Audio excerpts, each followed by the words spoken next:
This is the Making Noise podcast. I had a friend that I knew from music life that was a dean of a visual and performing arts school and said, "Oh my gosh, Megan, we really need to hire a voice teacher. Is this something that you're looking for in your life right now?" And I was like, "Well, yeah, I started a private studio. So sure, I'd be happy to take on like an adjunct position." So I kind of did the adjunct teaching thing for a little while and realized pretty quickly that I couldn't make the margins work for teaching, like for adjunct teaching and performing. It was just not going financially, it was not sustainable. And so I took a look at that and it was rough in there because I was like, "Oh, I committed to these contracts. Okay." And when you commit to an academic contract, you're there until like the end of the year, or the end of the semester, or whatever. It was such a clear picture for me of not signing on to something before really thinking through the financial ramifications of it. And even though it's music adjacent, or for some people that is the music gig, right? That is music, teaching and getting to work with students on applied lessons or whatever is the gig. And for me, I was like, no, I can't figure out, like, this is not the setting. And I could potentially have negotiated maybe higher course fees or something, but that's not really a strong position to negotiate from as an adjunct professor.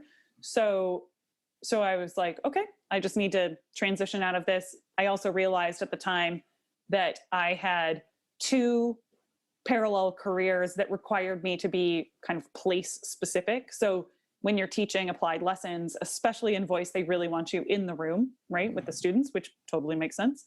And then I also had performing, which required me to be on the road. Right. So, excuse me, that I had these two competing place-based careers that were happening. And I just was like, I think I might need something that balances with singing, which is the long-term, always the goal, the big goal. And I need something that works with this, that makes use of the skills, the things that I like to do, but can go with me wherever the performing thing is, because that's the place-based career side that I really want to have. I want to be in the venue, performing live every single chance I get. And I need other income streams that support that. So that's when I started really building up my coaching business, building up my marketing and communications consultancy, that kind of thing. So now I'm in a place where, when we are traveling a little bit more, then I can, those jobs come with me wherever I tend to go. That's amazing. I love that you were able to like see the situation you were in and recognize like, oh no, I can't do this.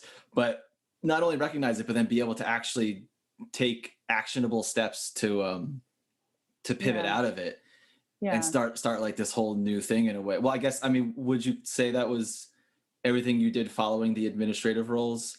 Was that new for you? I think so. I think that I had been running, the Sybaritic Singer blog for going on like 10 years.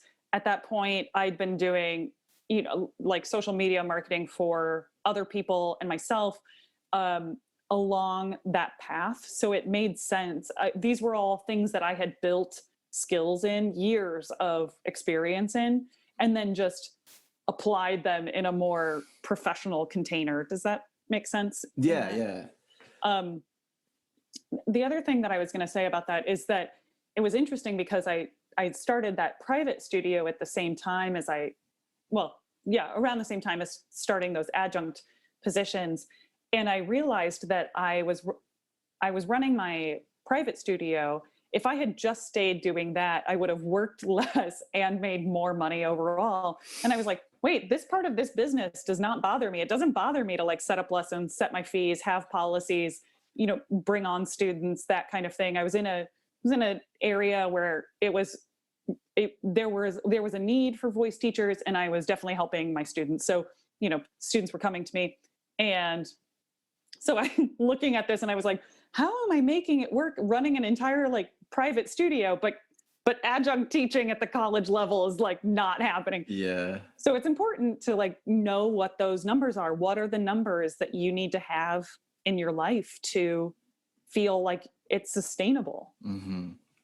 That's a really good point, and I think especially when we're music students, it's kind of challenging to see be outside of what we know, which is usually just like your orchestral gig or a professorship, you Mm-hmm. know. Hmm. And that's not to say that either aren't good options. It's just that's the narrow view that we have. Right, It's right. it you know, and so like kind of figuring out a way to make that pivot like you did. Yeah, uh I know for me it's definitely been quite challenging, you know. yeah, yeah. And I see it in a lot of other people too, that they don't, I don't know, I mean just that exact thing. It's hard to kind of see beyond that Hmm. until you're in the situation where you're like, oh wait, I need to make money, you know. Yeah. Like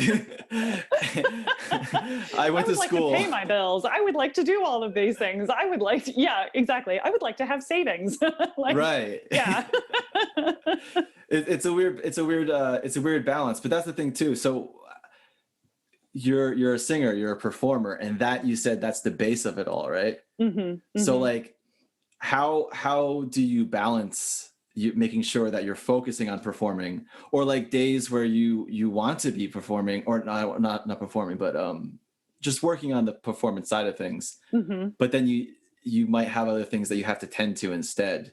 Sure. Well, when I was, I think grad school and then that time that was right away after that where I'm working a full-time job, I was gigging a lot, but I'm gigging in things like multiple choirs where I'm a ringer, or I'm doing gigs that are close to home, or I'm in a vocal ensemble. I'm doing freelance gigs with chamber ensembles that are close to me, because that's, you know, that's what you can do when you have to be in an office Monday through Friday. But there are so many people that are doing that you're really going to have rehearsals in the evenings anyway. Lots of people are teaching, lots of people are working other jobs, lots of people are taking care of their kids during the day, and so rehearsals are going to happen evenings, weekends, stuff like that. So I didn't really bump into an issue where I wasn't able to do things, but it was important that it was local, right? So I couldn't take on, at that point in time, I couldn't take on gigs that were farther away. I couldn't do tours, things like that, because of needing to be in that geographic location where my full-time job was. But at the same time, nobody was like contacting me in that stage of my career. Nobody was like, oh, I need you to go on the road right now. Like, nobody was like, make sure you come do this gig for like 6 months at a time. That just wasn't the musical experience I was having at the time. So I was building my credentials, I was building my experience level, I was building my network at the same time, and so it just worked hand in hand. But then as my career has grown and moving back to Iowa, that was definitely a moment where I was getting called to do a lot more regional, national gigs, and then talking about international gigs, those kinds of things, needing to be a lot more flexible for that. And then you're right, and then I very strategically have pivoted my life to support taking on those projects and staying flexible. Hmm. So I can, it's important to me to have, like I said, these diversified income streams, because it allows me to focus on doing the projects that I want to do the most. And that also means that I can commission composers, because I'm bringing resources and bringing financial resources into my life that I can then choose to budget for commissions or choose to budget for other musical experiences. And that's how I've set up my life, which is to say, that's my choice, but other people have lots of other choices that they need to make, right? And so we all find what the right, combination of things is for us. And I feel like I've just been like taking one step after the other to get to where I'm at now, following that along and being like, okay, well, I have these parameters. What can I make happen in this situation? So I was already trying out things like theatrical recitals, things like that, when I was living in Baltimore, working a full-time job, right? But my recital was at Atlas, which was in DC, right? And so it's there, it's closer, it's available. I can go there, right? I didn't have to travel across the country to make that happen. But now that I have more flexibility on that, I can take the musical projects that I'm doing and perform them in different places to grow those projects and grow the visibility of those projects.